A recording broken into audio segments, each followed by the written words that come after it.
America, Iran దేశాల మధ్య సుదీర్ఘ పోరాటం తర్వాత చారిత్రాత్మక శాంతి ఒప్పందం ఖరారైంది.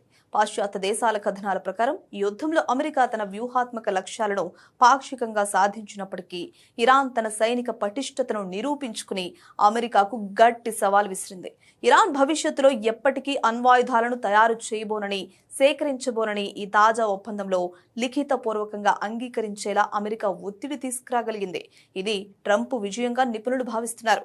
అలాగే ఇరాన్ వద్ద ఉన్న ఎన్రిచ్డ్ యురేనియం నిల్వలను తగ్గించడానికి, అలాగే అంతర్జాతీయ అణు ఇంధన సంస్థ పర్యవేక్షణకు ఇరాన్ను ఒప్పించింది.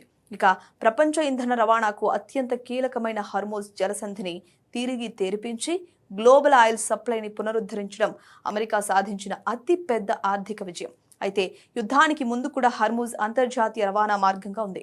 ఈ నేపథ్యంలో ట్రంప్ 2015 నాటి డీల్ను రద్దు చేసి అత్యుత్సాహంతో ఇరాన్పై యుద్ధానికి దిగి చివరకు ఏం సాధించాడు అనే ప్రశ్న ఇప్పుడు అనివార్యంగా వస్తుంది.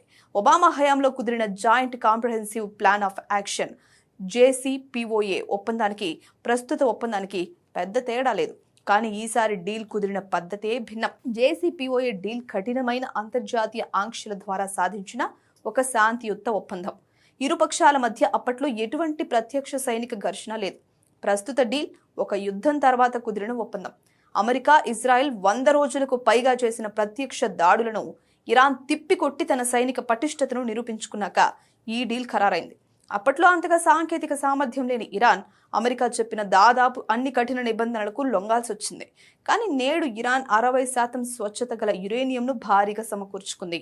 ఈ అణు సామర్థ్యం, అత్యాధునిక డ్రోన్ క్షిపణి శక్తిని చూపించి అమెరికాతో సమానమైన హోదాలో కూర్చుని బేరసారాలాడింది. ఒబామా డీల్ కేవలం అణు కార్యక్రమానికి మాత్రమే పరిమితం కాలేదు. ఇరాన్ ప్రాంతీయ దాడులను కూడా నియంత్రించేలా ఒత్తిడి తెచ్చింది. ప్రస్తుత ఒప్పందంపై జరిగిన చర్చల్లో ఇరాన్ తన వ్యూహాత్మక క్షిపణి కార్యక్రమాన్ని, మధ్యప్రాచ్యంలో తన అనుకూల గ్రూపులకిచ్చే మద్దతు అంశాలను ఈ డీల్ పరిధిలోకి రాకుండా విజయవంతంగా పక్కన పెట్టగలిగింది.